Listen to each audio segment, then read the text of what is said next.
All right, welcome everyone. Chris Petri here. Thanks so much for coming by. Welcome to another video, another tutorial. We're going to have an absolutely fun time. We're going to actually show you how you're going to create this beautiful boat painting along the harbor. We're going to have a little bit of some buildings, some architecture in here, gorgeous sailboats. We're going to have a few figures, distant boats, distant buildings. We're going to show you how to do this with the glazing technique. We have our Schminke palette with all our standard colors. We're going to show you step by step how to create this painting. We're going to actually even create the drawing with our ruler. We're going to show you how you can use a ruler to get a really accurate representation of what you're looking at by just using some careful measurements in the very beginning of your painting. So join along here, learn some new things, put it to use in your watercolors. And if not, you can always just learn something new and then you continue on with the way you would like to do your watercolors. I always say, you're the artist. You create your paintings the way you would like to paint them. Do things your way. Also learn some new things along the way. See if you can incorporate them into your work. And you never know, it might be something that might give you like another boost to get your paintings and your artwork looking better. And if not, you're still always looking for something new and interesting and something that's going to give you an advantage when you're doing your artwork. I want your artwork to look great. That's my goal. Help everyone as well as myself as I work here with you. I'm getting better too. I'm getting better at my drawing and painting skills. So let's work together and keep moving forward, enjoying the process, enjoying the journey of watercolor. All right, let's get started. All right, so we just saw the finished painting, and we're going to cover all the steps we did to get here to the finished painting. And a little then some. So the main thing here is once in a while I might change my approach on how I teach or create my YouTube tutorials. I know sometimes I might just go for the gusto and paint and kind of describe what I'm doing as I'm going along, and then sometimes I might go a little more into detail. So this time I'm going to be a little more detail orientated. And the first thing I wanted to do was a ruler is a great thing to use. If you can kind of get used to using a ruler, it can really help a lot, especially if if sometimes you struggle a little bit with design where you're not sure where the halfway point is on your paper or the 1/3 point is on your paper. A ruler can really help out. We'll do measurements in this video, so I hope this might help. And if you find that this does help, give me a thumbs up. Let me know in the comments section. Say, hey, Chris, you know what? Yes, using the ruler is really helping me a lot with my layout with my watercolor paintings and my drawings, because that's important. If you find that it helps you a lot, please use the ruler a little more and measurements. And sometimes the measurements will get sometimes it will take a little bit of time to get used to kind of working with the ruler and getting back into the swing of things. Some of you might use rulers for your work. Some of you might have used rulers in school. So it all depends on. So everyone's different. You might be better off using whatever you feel is. You're the artist. You feel use whatever you feel is the best for you as far as when you're doing your layout and your sketching and your drawing of your paintings. Use whatever you feel comfortable with. Don't feel like you have to be locked into any method or technique or anything like that. I'm just going to share this type of technique where maybe we'll rely on a ruler just a little bit more on this one, and we'll see how it works out, and you'll try it, or maybe you'll just say, nah, I already know I don't like to do it, and then you just watch, or just maybe you can paint along without having to use a ruler, draw and paint along as we go. But let's just say the first thing we do is we say, okay, we're going to anticipate that our painting might turn out really good, so let's have it set up so that we have a mat already, a mat that we purchase at a store or online. This one happens to be, this is a 4.5 window by like a 6 1/4 window, I guess that is. Let me get more accurate for you. So this is a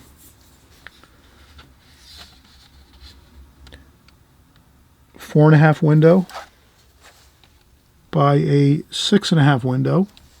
The actual frame size or the mat size, the outside dimensions of the mat is a 10 by 8. So this is a 10 by 8 mat.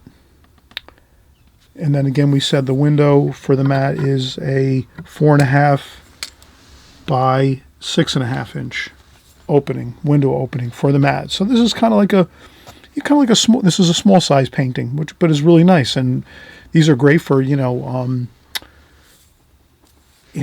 for gifts and things like that. You can share your artwork and make smaller paintings and share them as gifts, or you could just have these for maybe you could have smaller paintings in certain areas of your home. Let's say if you want to put up some of your paintings in your home. So it's really fun to do like a smaller size format. But the main thing is always remember, if you have this mat size here, you can just increase your dimensions with your ruler. So if you want to make a larger painting just like this, you might even say, you know what, instead of going, let's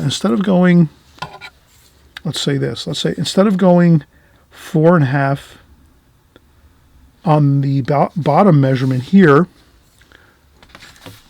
you could say, I'm going to go, instead of 4.5, I'm going to go 9 inches. And that would be double the size. So, or I should say, let me flip this over here. So that would be 9 inches over here.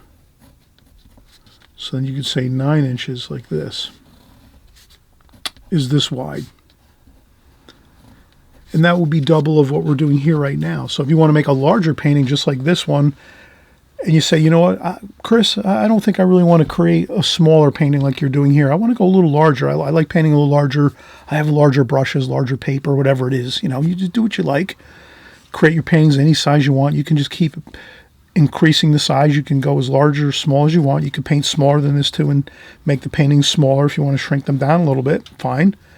But so a 9 inch on the bottom would be double this size that we're doing right here, which is a 4.5 inch. I just want to make sure I'm doing this correctly. 4.5, correct. So now we said this was 6.5. So for a 6.5, if you wanted to double the size of your painting, no problem. 6.5 times 2, 6.5 times 2 is 13 inches. So this would be 13 inches here. And that would give you a 9 by 13 size window. And then your mat would be whatever size it works out to out here. And I'm sure you can probably purchase these mats that fit the 9 by 13 or 9 by 14. So really ideally, if you can get the mat that you want and order a few of them of whatever sizes you want to paint, maybe you want to have like two or three standard sizes you always work in, and you'll have your paper that's going to be able to accommodate your standard sizes you work in. Maybe you work in 2 or 3 sizes. And then you just remember that, once you have your mats purchased and you say, I'm happy with those sizes and your paper fits fine, then you just do your dots in your corner of your mat. So you set your mat on your paper. You put 4 tiny dots in each of the corners like that. And then you just lift up your mat like so, and you put that off to the side. And then what you do is you just want to go about maybe like a 1/2 inch, or even I would say 1/2 inch beyond each of those dots in all directions. 1/2 inch this way up higher, and then you go a 1/2 inch out this way. If you can imagine, let me zoom out here a little bit. I think I went a little bit too. Okay, that's better. All right, so I'll exaggerate this though. I'll make it a little darker so you can see. So this is the original dots that we had that are the actual inside corners of the mat window that we had. So we took our mat and we said, okay, we want to make sure you wouldn't make these dark dots like I'm doing, because you don't want to see that when you're painting. But I'm doing it just so you can kind of see what I'm doing here on the video. All right, so then you have your 4 corners, right? Those are your key points. You have to you have to go beyond these, because when you put your mat on the paper, you want to have a little extra room to move your mat around and have some room to play with. You don't want to make your painting exactly this size of the window, because then if there's a little bit of a problem where you had a smudge or something and you don't have any room to move your mat around. So that's all I wanted to mention on that. So okay, you have your 4 corners where your mat window is. Then again, you just go 1/2 inch larger than your window opening of your mat. and you just go 1/2 inch that way, 1/2 inch this way, and then you just expand it 1/2 inch in every direction of your rectangle. So you see how I do that? I just mark 1/2 inch this way, over this way, then I go 1/2 inch this way, like this, and I come up here and I say, okay, I want to go 1/2 inch this way, larger, and then I want to go again 1/2 inch larger up top. And that's going to be my actual area that you're going to want to paint in. So then you take your ruler, it can be any kind of ruler, and you just take it and you put your lines on the paper. So you just line up the two hash marks you made, like that. You take your 2 hash marks over here, just like this, and you do that. And then you're doing the larger size rectangle than your window of your mat. And then you just come over here and do the same thing over here. You line up your 2 hash marks here with your ruler, 1 hash mark, 2 hash marks. Line your ruler up just like that, right on those hash marks, and go right across. And there you can kind of see you have a perfect rectangle, 1/2 inch larger on all sides of it, so that you're like this here now. So now you can kind of see how if you paint out to these outer edges here that we just created, you'll always have a little bit of room to play with, and you can move the mat around like that and then set it just in the perfect spot you want, and then you set it down, trim your paper, and put it in a frame. Now the actual extra mile, if you want to go that extra mile, is you can paint this 2 inches larger in every direction if you want when you create your painting, or 3 inches larger. And then you can take your mat and put it down, and you can move your mat, and you'll have even more room to move your mat around and kind of see where you feel is that right spot where you say, oh yeah, right there looks perfect. I can set my mat right down there, and then that's perfect. And you tape it down, and then you trim it, and you're ready to frame. So I would say you're better off going way larger than this, what I'm doing here, but I'm kind of showing that it's real important. Does this make sense? It's real important that you absolutely go at least 1/2 inch larger than the window opening of your mat, because you definitely want to have a little bit of room for play here when you go to finish your painting and put your mat on, and then trim your painting and put it in a frame. But again, like I said, if you go a lot extra larger, that's easy, that's fun, that's fine. Do it that way. This way you have extra room to do your adjustments if you want. That seems to work for me anyway. You let me know in the comment section what you think. So now we're ready to really start drawing, and I'll just take an eraser. And let me find my needed eraser. There it is. And I'll just try to erase those little dots that we made, only because, again, we're going to make this a little larger. So, but I wanted to make those dots so that you could kind of see how the process works here. I want you to see on camera here while I'm doing my video how I did everything like this here. Okay, so now we're fine, we're good. We just erase those dots out of there. And again, you would just make your dots very barely visible when you're doing it at home, just so you can see it, so that you know how you can enlarge your rectangle out and expand your rectangle out in both directions like that, so that you have extra room when you're doing your drawing and your painting. Okay, now the second, and I've done these videos before like this, but I always want to do, once in a while, do a refresher on this. I hope you don't mind. And next thing we're going to do, again, let's use our ruler. Let's not kind of forget about our mission here. Right now we're trying to keep strict with ourselves and say, you know what, if I want to get a more accurate and really good design of my painting, let me use a ruler. You can't go wrong with using a ruler. I mean, this is how all things are designed in, like like, let's say, the world of like construction, when contractors are creating beautiful, and architects are creating beautiful buildings, and they're building everything, they're using all dimensions, and everything is all precisely worked out with measurements with a ruler. So you can't go wrong with this. But once in a while, you can say, I'm just going to go freehand and I don't want to worry about a ruler. Or you might say, most of the time I'm going to go freehand and just draw it as I see it. But once in a while, I will try to use a ruler and see how it works out. Chris said it works out pretty good. Might as well try it. So here, with this painting, the first thing I'm going to do is I'm going to say, I kind of see that this painting, I want to have the kind of the main mast of the boat that we have in the painting, the prominent boat in the painting. I want it to be in the center pretty much, a little bit off center, but not quite perfect center. So what I'll do is I'll go maybe just halfway, and I'll say, okay, this measures 5.5, approximately 5.5 inches. So half of 5.5 would be 2 3/4 inches. So you could make a center mark and say, okay, or you could just say, don't worry about that, the center mark, just say 2 3/4 inches would be the center of this rectangle right now that we're working in. But I want to go a little bit left of center. So let me go 2 and, I don't know, I'm going to say 2 1/4. So I'm going to go 2 1/4 inches. That's going to be my boat mast here. So I'm going a little bit off center. So I'll just erase this mark I made here in the center. So I'll just remember this is going to be my boat mast here, which is a little bit off center. Then I'm going to say the next thing I see is that the roofs of the buildings on the left side, that's going to be about halfway up the, on the painting. So if I take my ruler and I say, okay, this is 7.5 inches.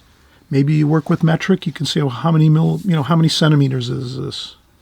This is about 18 centimeters.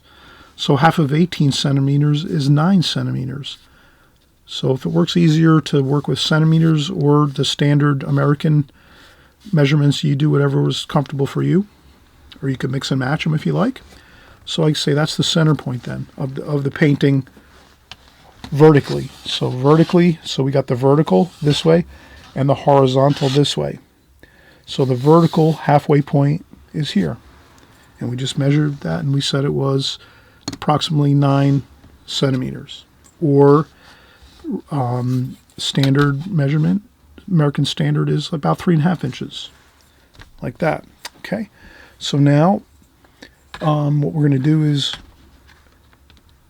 we're going to take this and say our mast is almost to the top of the painting. So we'll start our mast here. We'll use our ruler. Why not use our ruler? Take our ruler and just make a straight line right down this way like this. And then maybe we'll make a second line just to make the mast a little bit thicker at the bottom like that. And that's our mast for our boat, which again, we figured out was just a little bit left of center of the painting going across this way horizontally. It's a little bit left. That's center. It's a little left of center, the mast of the boat. Perfect. Okay, so now we have that. And then we said the halfway point between the top and the bottom is here. We have that. And then now what I'm going to say is let's make our building over here, which is a beautiful building along the harbor here in this painting. And we're just going to make a slight angled line upwards like this. And that'll be the first roof, cornice of the roof like this. And then for the cornice, you're just going to make an angle upwards like this, kind of a soft angle like this. So it's not going to be a steep angle like this, and it's not going to be straight like this. It's going to be a slight angle like this. And that's how we get this line here. And we'll go over to this point here. And then the next building over from this building, the next building over is here. And it's going to be pretty close right to the edge of the paper. And then we're also going to have, so we'll put our vertical line there. And we could just do a lighter vertical line here. Like this. Okay, and that's our next building up here. Like that. And you don't have to be too precise with this. And then we're going to make the cornice up here for this building facade and roof. Like this. Like that. And all that really is almost like a little bit of a curved line here. And then a straight line up here for the top of the roof. So that's the parapets of the roof up top. This is the underside of the cornice of the facade of the building. And that gives you almost like, if you can imagine, that's almost just like a triangle if you look at it. So if you want to just kind of look at things as like basic shapes, you have a straight line here, which is your second building over, the tall building here. That's just a straight line all the way down your page, like that.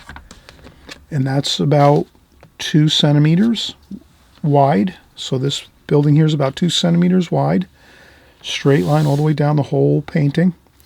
Or if you're talking, it's about 1 inch wide for your standard, American standard measurements. And then if you can imagine, just at the very top, you have a triangle here. So all this is really is a triangle with a little bit of a curve to it. So if you can imagine, you could take it and make it a triangle up here. Like that, right? A triangle. But then you take the bottom part of the cornice of the, and you just curve it a little bit like that. And that gives it more of a realistic look. Just like that. And that's all we have for up here. Perfect. Then we say we have our building here. Maybe we're going to have a balcony up here. Right about here, we're going to make a balcony. Let's just make a balcony. And all that is basically a rectangle. Let's just make a rectangle here. You could think of that as like a tissue box or a brick. It looks kind of like a brick or a tissue box, or that could look like a letter. It looks like the shape of a letter, or an envelope. Yeah, it looks kind of like an envelope, right? Pretty much just a rectangle like that. Then we have just one line here for the side, like that. And that becomes our balcony here. And then we'll just do another shape like this underneath a couple. These are the supports for the balcony, similar to this, kind of like curved lines going up. And then you can add an extra line here for the top of the balcony and an extra line down here.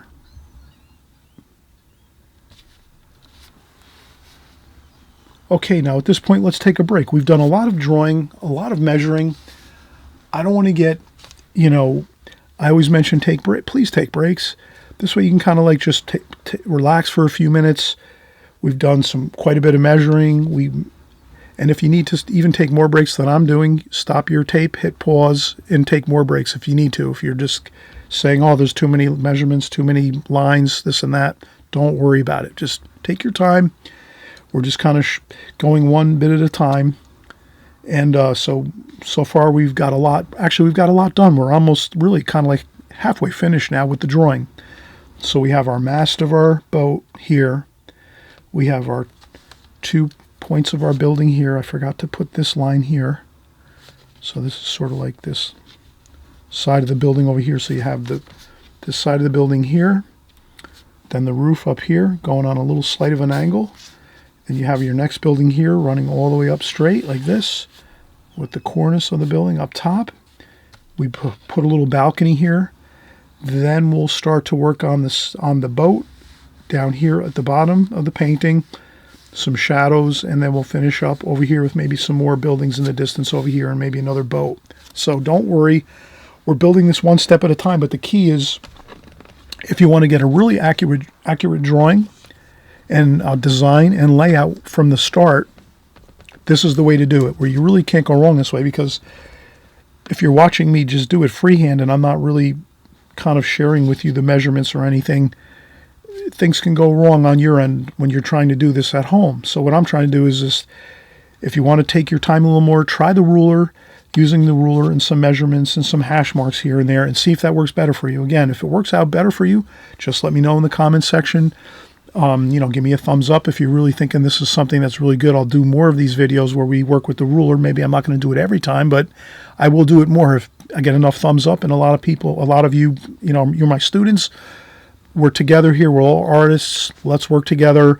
You let me know what's working, you know, to help you get your paintings looking better. And I'm always looking to get mine looking better and more polished too. So we're all in the same kind of boat and situation. So let's work together and put our heads together on this. And again, we'll take a quick break. I need a break at this point, and then we'll get finishing up on our drawing and we'll get painting. Okay? All right. Be right back. All right. So let's keep going. Again, we've captured quite a bit of the details that we wanted to so far. And I did want to mention one thing. I think I will sort of kind of lose this line over here on this side of the building, because I think I want this building to kind of flow together. So it's kind of one building. It just has a little bit of a lower floors over here, and then it goes up higher over here. So maybe you can erase this line over here. That's not so important, having that line there. But we're going to keep going. The next thing I'd like to do is let's get the boat in. So the boat here is going to come up like this. So you're going to make a soft kind of angle like this. And you could just see that angle is something like a soft angle. That could be something like a very, very, almost like a circle. So you're kind of making a very, very small part of a circle. Like a small part of a circle of an angle here. And then we'll come down this way.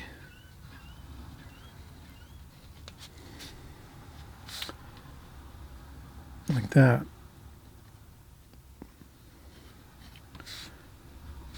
And then here. So that's the boat. And this is the bow of the boat. And then we have some of the clapboards on the boat and some of the trim that's on the boat. Like this. Like that.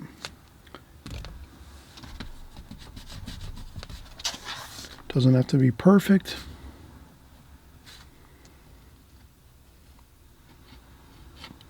There we go.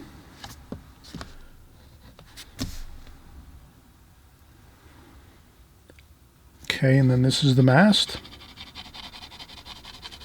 There, for the boat. And then we might have even another mast over here, or two, for boats behind that we can't even see actually. They're behind here. So let's just put another couple masts behind here for boats that are back over here, that we are seeing in the distance over here. And even a few more here, just really kind of very fine lines like that. They're in the back over here. Then over here, let's create another boat over here, like this.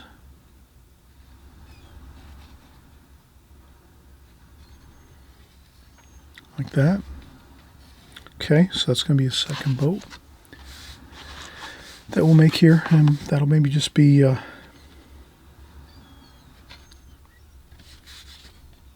maybe a cabin cruiser, and then maybe even another boat over here in the distance over this way, like that, toward the edge there.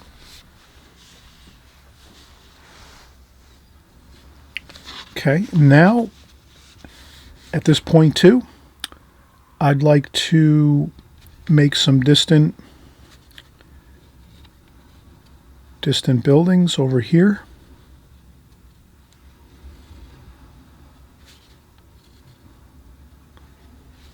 And I think I went too high here. Let me go down a little bit lower here. Let me start them down this way here. So I'm just going to make some buildings over here, like outlines of the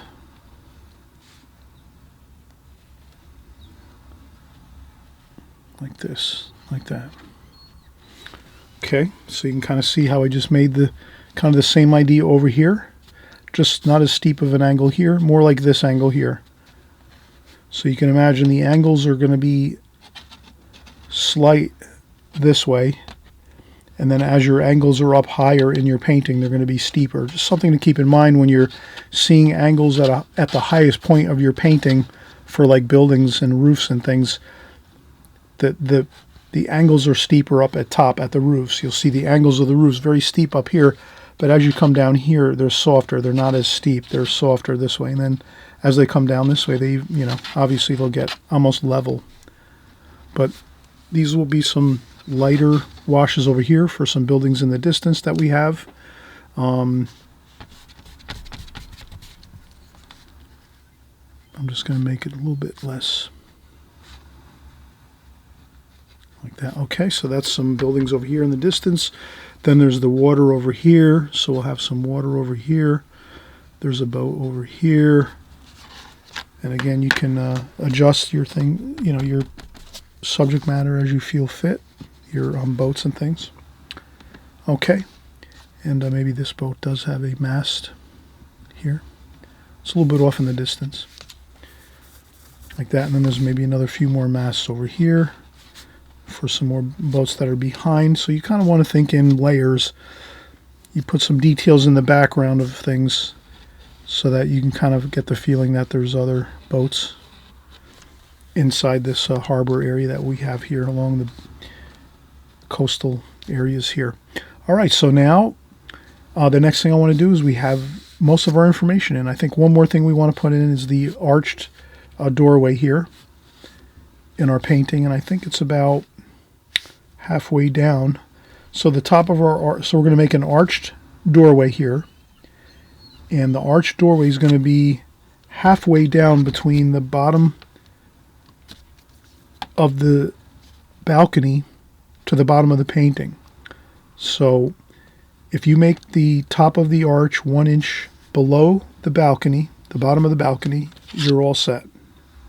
And we said the balcony was about halfway down the painting this way. So we made our center of our painting here, which we said was 3.5 inches approximately. So if you go 3.5 inches, I made the bottom of my balcony about 4 inches. So the bottom of my balcony here is 4 inches. So if you have your balcony here, the bottom at 4 inches, and then you make your balcony a 1/2 inch high approximately, that's just about what you need. Then we're going to say that from the bottom of the balcony down to the top of that arched doorway is 1 inch. So we measure down 1 inch, we make a mark, and then we say, okay, that's our arched doorway. And then we just make our arched doorway this way, like this. Okay, it doesn't have to be perfect, just a decent archway there. And then that's going to be where the docks are over here, and so forth. And then we're going to have a couple of lights and darks things over here. You can kind of make some mystery marks or mystery brush strokes and things like that. And then another thing we want to do is let's make a couple rigging lines on our mast here on our boat, like this. So let's take some rigging lines and just make a couple light pencil lines like that, just so we can kind of have a guide for ourselves, so that if we come back later with a rigging brush, we can kind of have our rigging lines kind of set up where we know where we have to go with them. Okay. All right, and then we're going to finish up the drawing now. We're going to have some darks here on the top of the boat. That might be some parts of the cabin of the boat, as well as some tarps. We'll make a figure over here. Let's make a figure over here. They're working on the boat. So I'll just make the figure as a darker head and shoulders here. There, so we have some head and shoulders there. Someone's working on the boat. There, maybe we have another person up here. They're working up here on the boat. And then another person over here. So we'll make 3 figures. And all you have to do is just make basically a round, darker spot, like an oval or a round shape for the head. You're going to paint it in later. You don't have to have it perfect. And you just make a little bit of a round body shape, like a top of a carrot. So if you can remember, if you want to make figures real easy and you don't want to get too worried about it, you could always think of it as like making a carrot top and then a small top on there, like that. Or if I make it larger, carrot, kind of a top of the carrot shape. If the carrot was like this, that's the carrot shape. And then the top is the head shape there. And that's what I did here. I made 3 kind of like carrot shapes with the heads, except I didn't make the whole carrot shape. I left just the top of the carrot. So I kind of like left the top of the carrot here for my figures,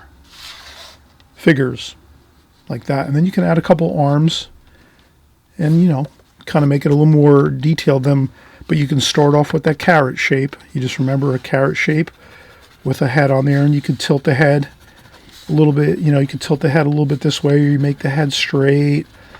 You know, you can make it, you know, darker. You can make the head darker for the hair, or if you want to make the face or the front of the figure, then you would just maybe make it like you would paint it red, so you wouldn't make it as dark. So if you wanted to make the front of the figure, you would make the head like so, and then you would leave it white paper, and then when you come back to do the painting, you'd paint this in like a flesh color, kind of like a red, you know, or like a flesh tone, like an orangey red, orangey yellow red. And this would be if you want to make the darker hair. So here I made these figures a little bit more or less like they're working and they're looking away from us. But you can make that easily, them looking forward towards us, by just lifting up a little bit of your pencil lines there, and that's all. So remember, you have the choice. So I hope you're having a fun time so far. We're going to start painting in just a second now. I know it's a lot of work before we start painting, but trust me, if you work on your design and you're careful about it, and you, let's just say, not that you have to use the ruler like I said before, but if you are using a ruler and you're following along with me and we're kind of going along carefully with each other with our rulers and measuring, laying out things carefully, it does take a little more time, but then you have a really crisp, nice, accurate drawing. And then when you go into paint, yes, you might have an issue with a wash or two, or you might have a little bit of a splash or a smudge. Don't worry about that. But once you go in and you do your painting, you're going to find that it's going to look really good, because you have like the real blueprint of what you want to do already on your paper, and then you're just sort of going in and putting in the beautiful colors, and it's going to kind of automatically look good because you have everything kind of laid out really nicely, accurately, and as much as you want. And then, you know, you will find that it's going to really look very pleasant, very pleasing looking, the composition, the painting. So let's not delay any further. Let's get into the painting next. The next thing we'll do, we'll mix up some colors, and we'll figure out what colors we're going to use. We'll come up with a color scheme. We'll mix it all up in our palette first, and then we're just going to transfer it right over into the painting. And before you know it, the painting is going to be finished. It'll look fantastic. And again, the key at this point now too is we're going to mix our colors first before we go in and paint, so that we're not kind of like guessing as we're going what colors we're going to use. We're going to put all the colors in first, figure it out before we start what colors we need on the palette, for the most part, 90% of it, and then that's all we have to do now is just take the colors, transfer it over, and have fun and put the washes in, and you'll see it really does come to life and look really beautiful. So let's come right back in a second or two and get finished here. I know it's like more fun to get the painting started, so that's what we'll do next. All right, so let's start painting, and let's get our paints mixed up. In the palette, I'll probably just start out with a number 8 Da Vinci travel brush. It's got the Kolinsky sable hair brush. Fresh clean water. So I most of the times I'll use my Holbein collapsible container, water container. I keep it over to the right side over here on the right side of my working table. Fresh clean water. I use a spritzer bottle, usually a Holbein spritzer bottle. I usually just spritz the paint a little bit before I start. These are tube paints. I usually keep these in a plastic bag, so I just basically before I fold up my palette, I put a piece of paper towel in there like that. So when I'm done painting right now, in about half an hour to an hour when we're done, I'll take a piece of paper towel, small, thin piece of paper towel, just tore a little small tiny piece, put it in there. Then I take my spritzer bottle, spritz that with a little bit of paint, and then I just fold up my palette, and then I put it in a plastic bag, Ziploc bag, fold it all up, zip it closed, and then I put it in a small mini refrigerator in my studio. I also, in the wintertime, when it's cool out, I'll just put it on the windowsill in my studio because it stays cool there. And that's it. It's really that simple to keep my paints moist and always ready to go when we're painting. And okay, that's just a tidbit of information on my palette. But now let's kind of get into the colors here. So I think I'm going to make this more of a warmer painting. There'll be some warm and cool everywhere in the painting, but it's going to be maybe a little more warmer, especially in the foreground here. And then in the distance, we'll make it a little cooler, and I'll kind of explain how we're going to mix our colors. So the first thing I'll do is I'm going to kind of look into myself, say, what are going to be the predominant colors? These are beautiful buildings along the coastline here, along the water, the harbor that we're painting. So let's get some warmer colors in here. I'm going to use raw umber, some burnt sienna, some raw umber, burnt sienna. I might add some French ultramarine blue over here for some of the cooler. French ultramarine blue, a little bit of mineral violet, purple, so purple and blue. Maybe a little bit of cobalt blue too, then maybe a little bit of cerulean blue over here too. So I'll try to get my cooler colors over here, and my predominant warmer colors I'll keep over on the right hand side. And I always usually keep a tissue in my left hand, and I'll dry off a little bit of water off my brush as I work, like that. But that's going to be kind of the colors we're going to use. Kind of the blues, a little bit of purple again, mineral violet, purple. But let's mix our colors out on the palette first before we start working, so that we have everything figured out. And you did see the finished painting right when we started. So the best thing to do if you can is to maybe do a screen capture, screenshot of the finished painting when you first start. Maybe take that and then you save that, and then you might save the picture and then keep that picture on your phone or your iPad or your computer or your laptop. Use that as your reference material as you're painting this painting along. And so that seems to be the best way to do it. And then and again, a little bit of French ultramarine blue up on this side over here, burnt sienna over here, raw umber over here, even a little bit of raw sienna too, over here like this. Okay, so now we kind of have a good idea of what we want to do here. Then for our masked dark brown, so we're going to use some dark brown, French ultramarine blue and burnt umber, a little bit of burnt sienna too in there. That'll be our mask color. So we're going to get some really good darks too. So let's make our darkest darks right here on this side. French ultramarine blue, burnt umber, burnt sienna. That can be our darkest darks right there. So now you can kind of see in our palette here we have our darkest darks right here. French ultramarine blue, burnt umber, a little bit of burnt sienna. You can get that really, really gorgeous dark. That's going to be not too many of the darks in this painting, but just a little bit of that.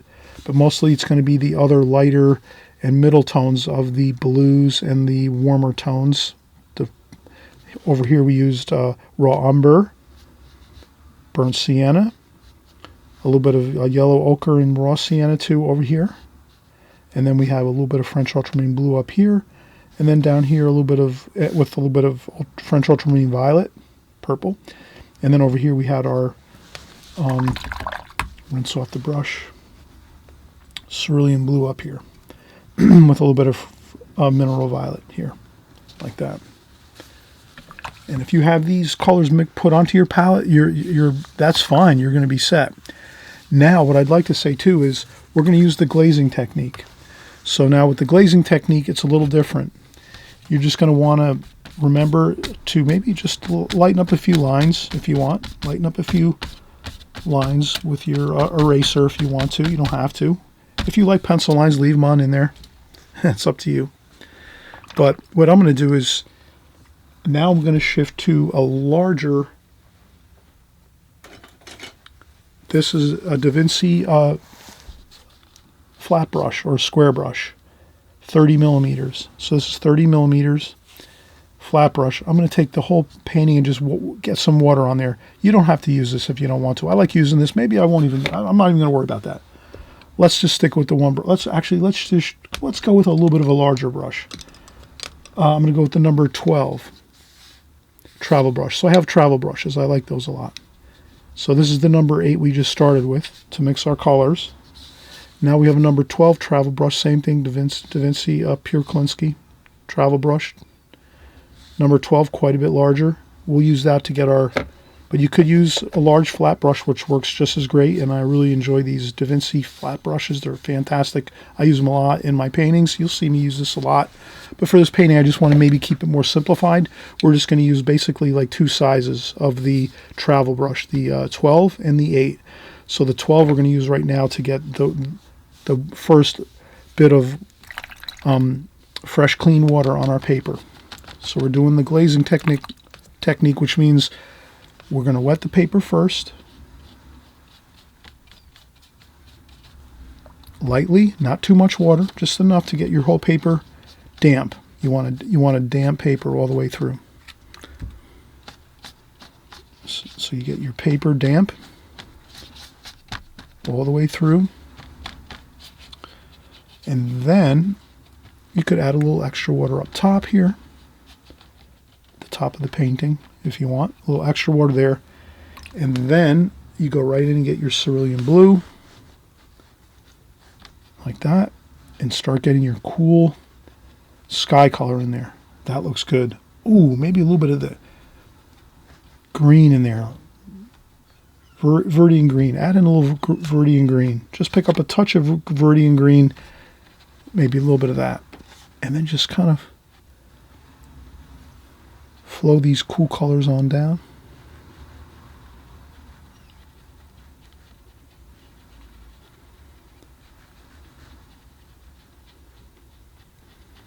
All the way down the painting.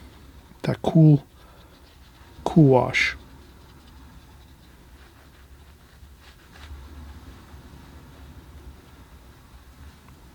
French ultramarine blue, maybe a little bit of French ultramarine blue up here in this portion there. Okay, and that's all you have to do. And then once you do that, and then you can leave the building a little lighter. So if you want to lift up a little bit of water and paint from your building areas, you can do that. Just maybe a little bit from over here where the boats are and the water down here, but that should be fine. Now you're going to let this dry 100%. At this point, you can use a blow dryer, or you can let it dry naturally for about an hour or 2. So it's up to you. Okay, I'm going to use the blow dryer so I can come right back and keep working here. And but it's up to you if you want to take a break, and maybe you have to do a few things and you want to come back in a few hours. Maybe you have a couple errands you have to do. You have to take care of some things. You might have to go out, do some shopping, whatever it is. You can always do a wash like this for your glazing technique, which is your first wash, is that real light wash over the whole paper. Let that dry 100%, and then you come back and do our darker washes over the top. So again, it's up to you. If you want to keep working, you can get a blow dryer, blow dry off this wash good until it's 100% dry. Or again, you can let it dry naturally for about, a couple hours, and you should be fine. All right, so let's come right back and we'll get started again with some of the darker washes. All right, so we're going to get started on our second wash. We did our first glazing, so we're doing our second glazing now. A little bit of the darker washes. Let's get rolling here. So I would say that on the second wash, let's get some of the warmer colors here.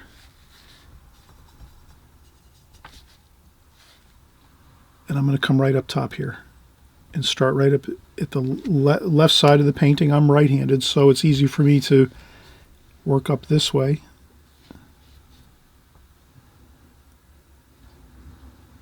And we're going to get our warmer colors in. You can kind of see I'm using my reds, the warmer colors like the burnt sienna, raw umber, A little bit of the darker darks too up here, maybe. Maybe right up at the top here, I might use some of those darker darks. No big deal. Rinse off the brush, dry off a little bit of the water on a paper towel, and then come back in and get some of the warmer colors, like this. Then I might rinse off the brush again, dry off a little bit of the water off the brush on a tissue, and then just kind of make this a little bit lighter. So we're going to kind of start to create the feeling of light in the painting. The light's coming from this direction, from over here. I always mention, please try to put a light insignia in your painting if you can. I like to do it. I always try to do it. Up here you might put the light insignia like this, which kind of looks like a spotlight. Like that. And then you put the little bulb in there and the light like this. Just so we kind of know the light's coming from the right side over here and coming this way. And then I'm just going to keep working these warmer colors over here. And I would say it's a little bit darker along this part of the building here on the very outside corner. And then it also kind of blends in with the sky there a little bit. And we'll keep aware that there's going to be some warm and cool shadows under the balcony here, like that. So I'll put a little bit of that shadow color under there, like so. And then there's also a really nice dark here where the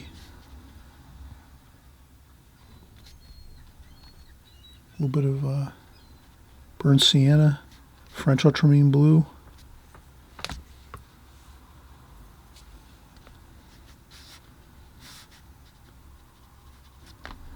And then you can kind of work, kind of round out your arch with your brush. So your brush is like, that's why I always say, don't worry about your pencil sketch a lot of times. If things don't look perfect when you're doing your pencil sketch, don't worry at all. Because once you come in and you start working with your brush, when you start working with your brush, you're able to use your brush as like almost like a tool. If you're doing sculpture or something, you're able to sculpt shapes and things with your brush and make things look better as you go. So you can actually make things look better, and you don't have to worry as much.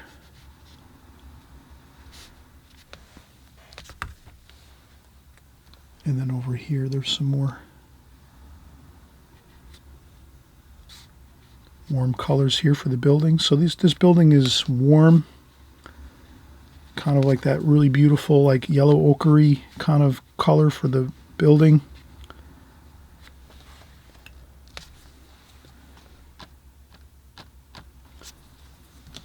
You could blot up a little bit of color.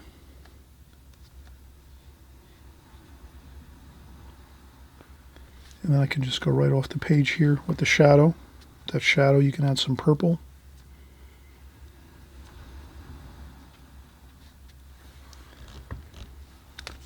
And then some more shadow over here on the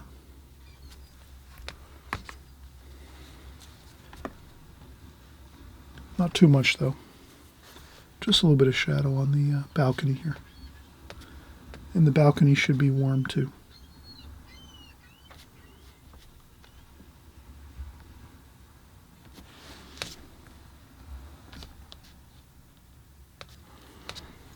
Okay.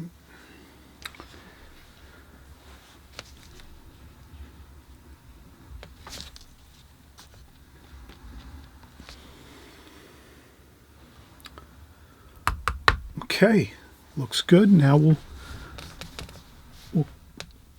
raw umber, some more raw umber. We'll just mix the same colors, raw umber, burnt sienna, and we'll start getting in our boat colors. Here, our boat color, burnt umber too.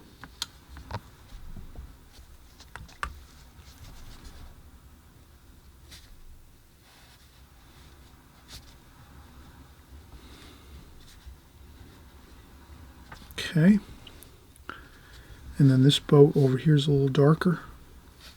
I'll try to just do everything I can with this brush. I don't want to use too many different size brushes.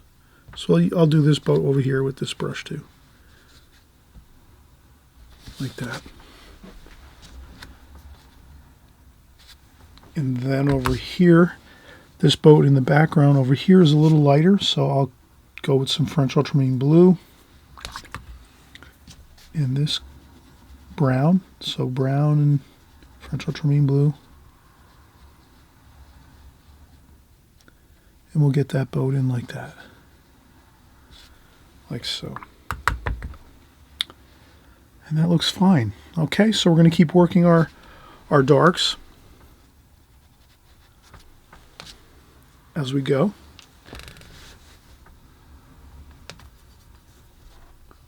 We're going to do some green for water.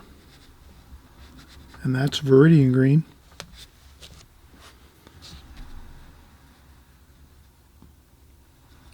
And let the watercolors mix and mingle a little bit. Don't worry if some of your edges blend a little bit. Don't worry. Let it go. Let watercolor do what it's going to do. Okay.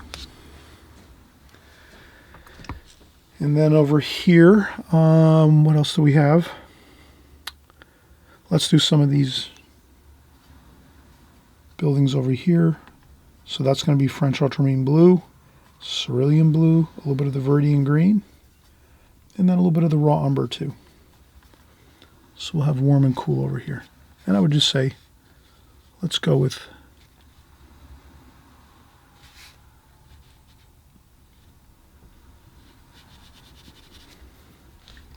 like that. Get some wash on there and then blend it down. And some blue, some cerulean blue.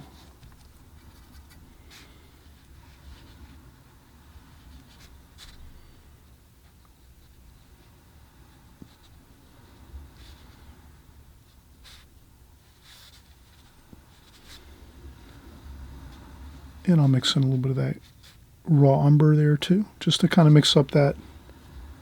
We don't want to have it all the same kind of like color. Let's do some purple in there too. Purple over here, some purple over here. Add a little bit of purple. Mix the colors up, but these are pretty light over here.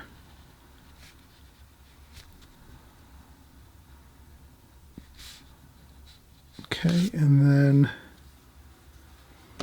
you can even blot this up a little bit with a little bit of tissue. Get a fresh, clean tissue sometimes. Like that.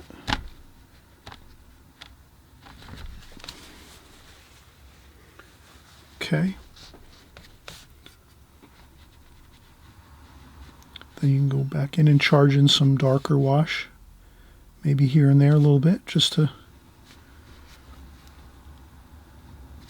But way better to have these buildings on the right-hand side lighter. As you can see, we created these quite a bit lighter.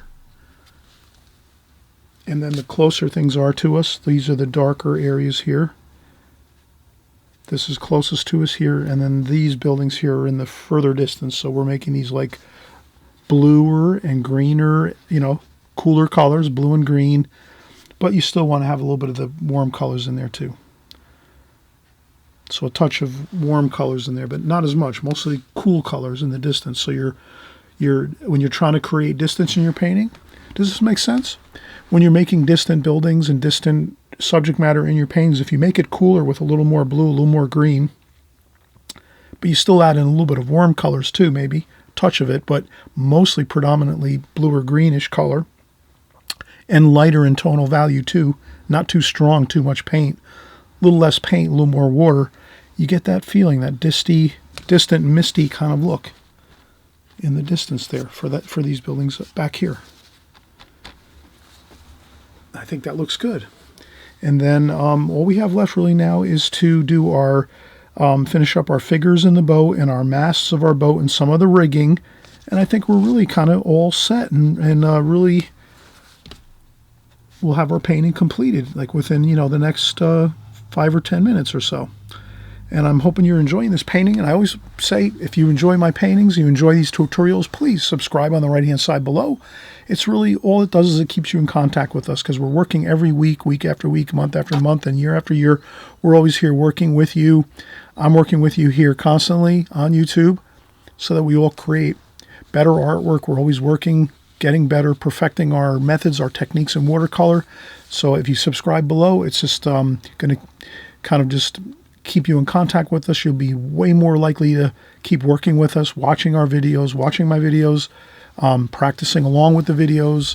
Sometimes you can't always work with us, work with me. I understand that. We all have busy schedules, but if you're at least watching the videos, you're going to be learning a lot of technical terms, the terms of watercolor painting and drawing, all the different design techniques, all these other things that you see in my videos. If you're just watching the videos, you're going to learn a lot by just absorbing that information, and it'll help you tremendously in your painting.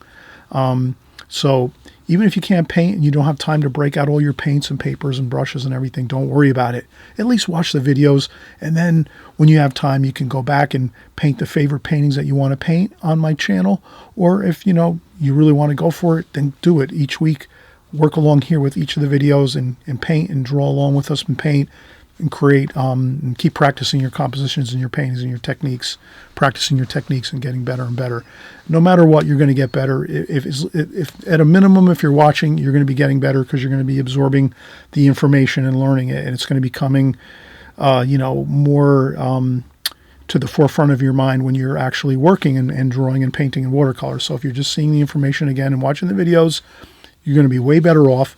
But if you're painting along with this and drawing along, great. That's even better yet. So whatever you can do. I know everyone can't always paint every time we get together. That's totally understandable. And sometimes I have to take breaks and take a week off or something like that and put on an old video that I did a year ago or something like that on my channel. So don't worry about it. Do what you can. Do the best you can. And we're going to get started again in about a few minutes or so, and we'll finish up this painting. And again, if you haven't subscribed, please hit that subscribe button. Click the notification bells, all notifications. It's the top bell on the notifications bell and section when you click on subscribe. And this way, you don't miss a thing. I don't want you to miss any of our information. Okay? All right. So let's get started in just a second or two, finishing up this painting. It's been fun, and you're going to see how it all comes together now when we do our last bit of darks and some of our last bit of details. Well, we are finishing up. Let's get started again. Let's get our dark masks in first.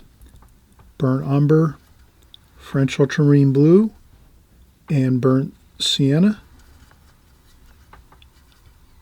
And I'm using just a damp brush, an extremely damp brush. I actually took my brush, I dried off the brush with with tissue. So I took the brush, rinsed it off in my water bucket, dried off the water on my tissue. Then I went in and got the paint, French ultramarine blue, burnt umber, burnt sienna, with almost no water at all on my brush. And that's how we're going to actually get this dark mask for this boat in without having water flooding all over the paper or not being able to control the line that we're going to create now, this mast of this boat. So this is something really important. I've covered this too, many videos I've covered, doing vertical lines, like masts of boats or tree trunks, tree limbs, things like that. So we're just going to keep going over it. And many of you already have it mastered and you're, doing fine with it. But I always like to mention it too. Some of you are kind of new. Maybe you're just starting on my videos and you haven't been with me for a while. I just like to mention things, occasionally once in a while, over and over, so that it's really, we have to kind of always remember that there's new people that come in and watch our videos. So some of you that are old pros and you've been with me a long time, thank you for being patient and not worrying about maybe covering some things we've already covered before, because some of the newer people that are coming in, they're hungry for knowledge and they want to really create beautiful paintings too, just like you. And then, so we'll take that into account as we work along here. Again, like I said, I just rinsed off my brush, still using my number 8 Da Vinci travel brush. Rinsed off my brush with fresh clean water, took the fresh clean water and then put this brush onto the tissue to dry off the water so that it's just basically a damp brush, if that, not even damp. It's almost dry brush. This is almost like a dry brush right now. After I dry off all the water, then I go in and get my paints again. You can already have this pre-mixed, but you probably don't want any water at all in your paint at this point. Now at the end of the painting, when we're doing some of our darks, you don't want water, any kind of water in your paint. You just want straight paint, straight French ultramarine blue, straight burnt umber, straight burnt sienna, and again, no water in your brush hairs. And then you can even dry off, to be even safer, dry off some of your paint on your tissue first, and then you can start doing maybe just a little bit at a time to do your mast. Go maybe a little bit at a time like that, and then you just move your hand up, keep your hand resting on the paper, make sure it's all dry. So we made sure this was all dry. We used a blow dryer. So now when we're doing our final details to our painting, our darkest darks, our masts, our rigging lines for our boat, some of our figures, this is the very, very last stage of the painting. We're just remembering that we're going to really make sure that everything is completely dry now so that we can rest our hand on the paper like this. So now I'm resting my hand on the paper and I'm just doing the mast with my hand resting on the paper, and I'm just painting maybe an inch or two at a time like that. And I just let it. It doesn't have to be solid line. You can leave some of the line hit and miss. So hit and miss, I just mean leave some white paper in there. You don't have to paint every single bit of the line. That means it'll look better. It'll look like lights bouncing off it. It'll look more three-dimensional too. And there we go. There we have our first mast. And the reason we were able to create a really beautiful straight, perfectly, almost perfectly vertical mast for our boat, sailboat, is we did it first with our ruler when we did our drawing. And when we did our drawing with our ruler, and I think we used our metal ruler here on this mast, since we did that, now when we go to paint this, we have those perfect lines that we're going to use.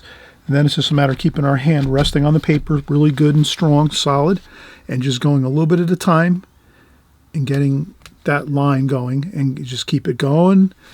Again, let some of it just be dry brushy, where you can see kind of some white paper through there. You don't want to make it one solid line. Don't feel like you have to ever make anything one solid line. Let things be a little bit mysterious in your paintings. And then we'll do another one over here. And this one over here is smaller, so it works out good. We start out with thicker lines first with our brush to get our first thick mast.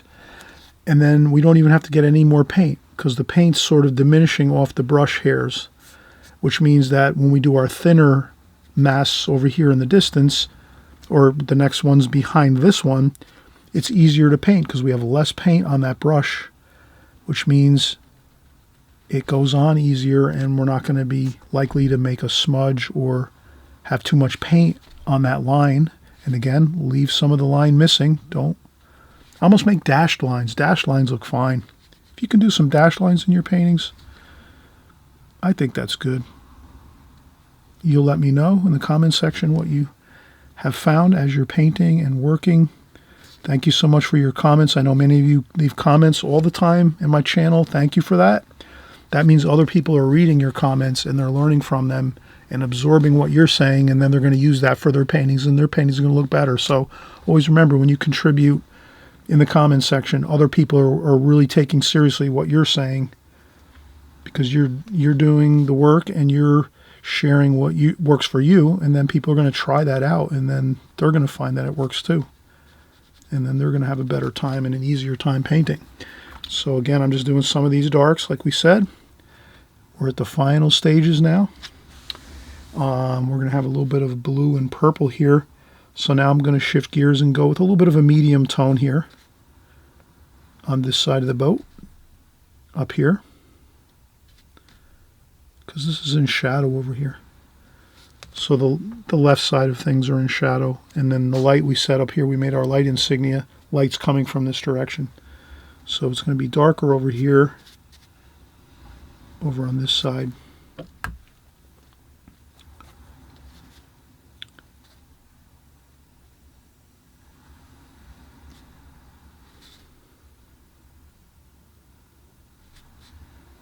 Like that. A little bit of dark there, a little bit of dark shadow there. And there's a little bit of color there. A little bit of very light wash there, just on the, like that. And if you want to add some light to an area that you've already painted over, you can just wet the paper with a little bit of clean water, and you can take some tissue and then just blot up an area like this, and then you can make that look more like it's got some light shining on it. We didn't get a whole lot there, but it looks a little better. And then we can add a little bit of a darker wash over here.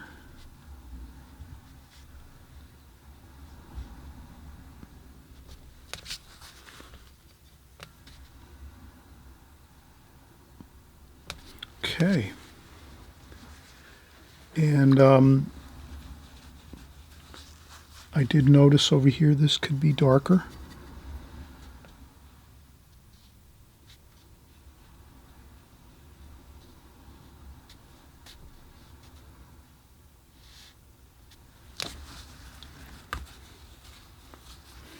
And then if you wanted to, you can always take your tissue or your paper towel, and you can fold up your paper towel, your tissue, and make a little bit of a point on it like this. So if you want to lift up a little bit of a spot there, like that. We can use some white paint there too later if we want to. But yeah, we're actually just finishing up now, so we're not going to worry too much. I'll use a needlepoint brush now, and some of the blue, grayish blue colors, like this. And then what I'll do is I'll take that and then I'll dry it off on a tissue a little bit, and then we'll just do some masks over here.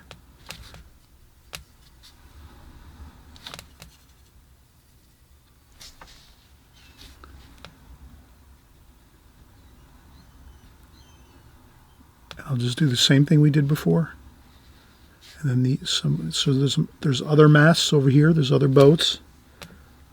You can make it a little darker if you want. This over here might be a little darker. And you don't worry if it goes over. Just a couple masks. And then some rigging lines here. I'm just going to do some rigging lines here.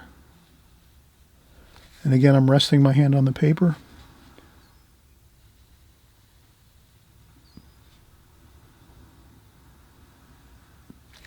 And I'm leaving some spaces.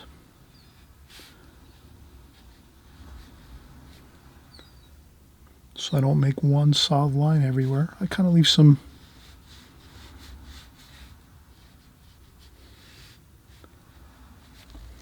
And that should be fine. Make a couple burgees up here.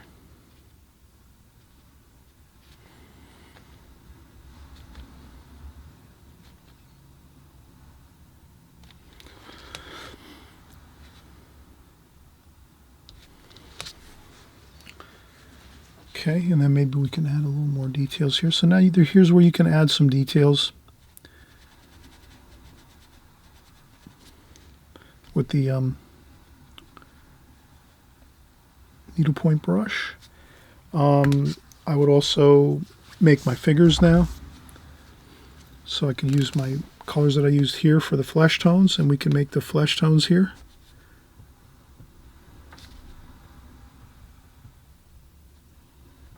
We can make some arms.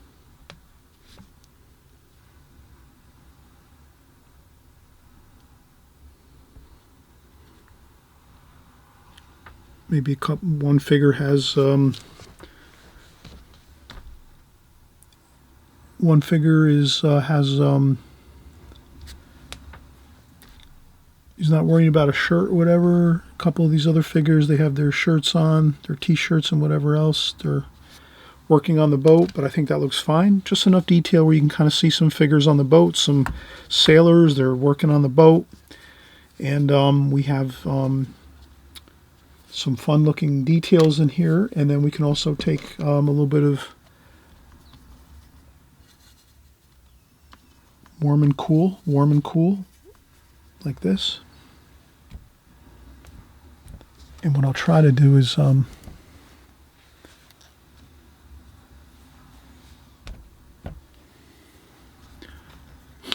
just try to make a few other details in the building here. So we're going to make it like maybe a window over here, something like that. And over here there might be more of a shadow like that. So I could just put a quick shadow like that underneath there. Maybe there's a little bit of a darker shadow there. So you can start to go in now and add a few shadows if you want to, or extra washes just to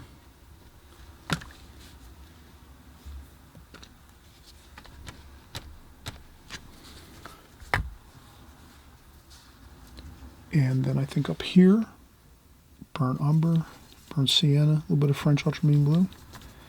Maybe we'll make a window up here. So we'll just make we'll make a window over here like this. By the balcony. A little bit of an angle to that, like that.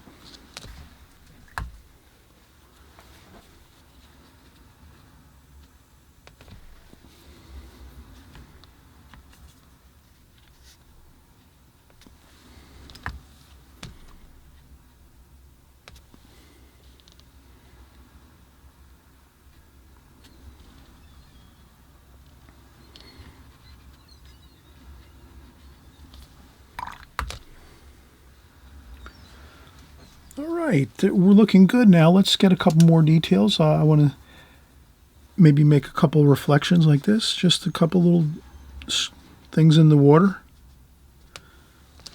Maybe over here too. Make these a little bit lighter, like this for the boat. A couple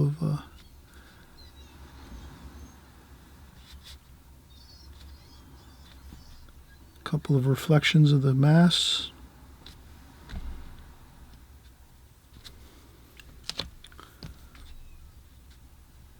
Okay.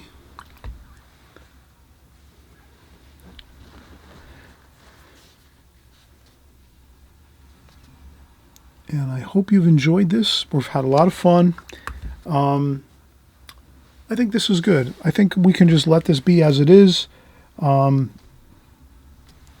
Sometimes overworking things too much can be a problem. You might be able to go in and add a few maybe highlight colors here. Just maybe some blue and red. Add some color to it. Maybe this figure here is got a little more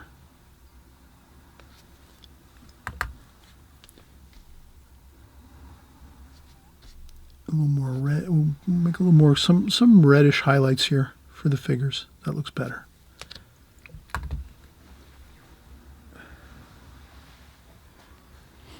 You can also take a little bit of highlight, a little bit of white highlight, which is a little bit of yellow ochre.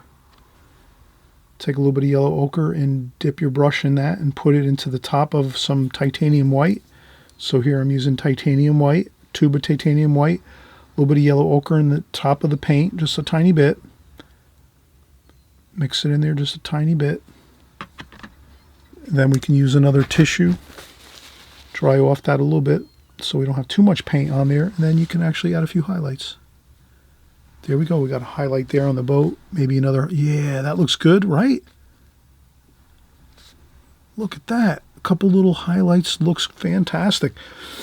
Where else? Over here maybe? On some of the shoulders of the figures, possibly. Figures look pretty good the way they are, I think.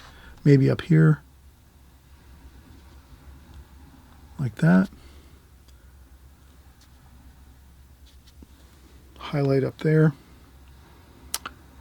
Anywhere else? Maybe over here too. For this boat.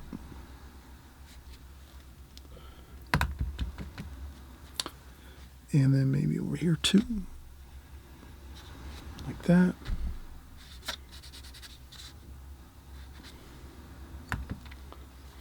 And maybe over here as well. You can always add a little bit of highlights, but not too many, just a few. And that should look fine. Like that.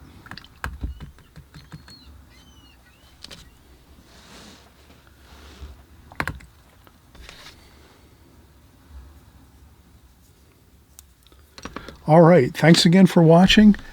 I'm hoping you had a great time painting with us. We're doing more paintings just like this week after week, month after month, and year after year on my channel here. So as long as you're working along with us on a constant basis, you're always going to be creating better paintings. You're going to be creating better drawings. And I also, too, I always mention, practice a little bit of drawing each day, 5-10 minutes a day. Scratch on a little pad of paper, maybe grab a piece of printer paper, draw a couple drawings every day, just something, anything, a coffee cup, a tea cup, maybe an apple, an orange, a banana, whatever it is, something, food type things, a bowl, a box of cereal, pencil, pens and pencils are great to draw. Grab any old thing you can, just put it on the table. And just try to draw a few things every day, 5-10 minutes. If you do that, you'll see your drawing skills go way off the charts. And that's what you're going to want. You're going to want to be able to kind of draw really efficiently. And it's just as fantastic to draw with rulers and use measurements as you're doing your paintings, because that's really how the great masters of history painted. They painted very accurately. They used measurements. They used tracing. They used rulers. They did everything. They used everything that they could to try to create, a realistic representation of what they were looking at, as well as the colors too. They tried to match the colors the best they could. And then there's different styles too. But I'm saying for people that were painting, great artists of time, from historical records, we know that the people that were trying to create a more realistic representation of what they were seeing, they were using all your standard things we would use: rulers, straight edges. They would trace things just to get a beautiful, really good-looking painting and composition. And they always worked hard too to get good colors and good light and darks, shadows and light. So let's keep doing those things, the fundamentals of watercolor. Okay, all right, we'll see you soon. Thanks again for coming by, and we'll see you on the next video.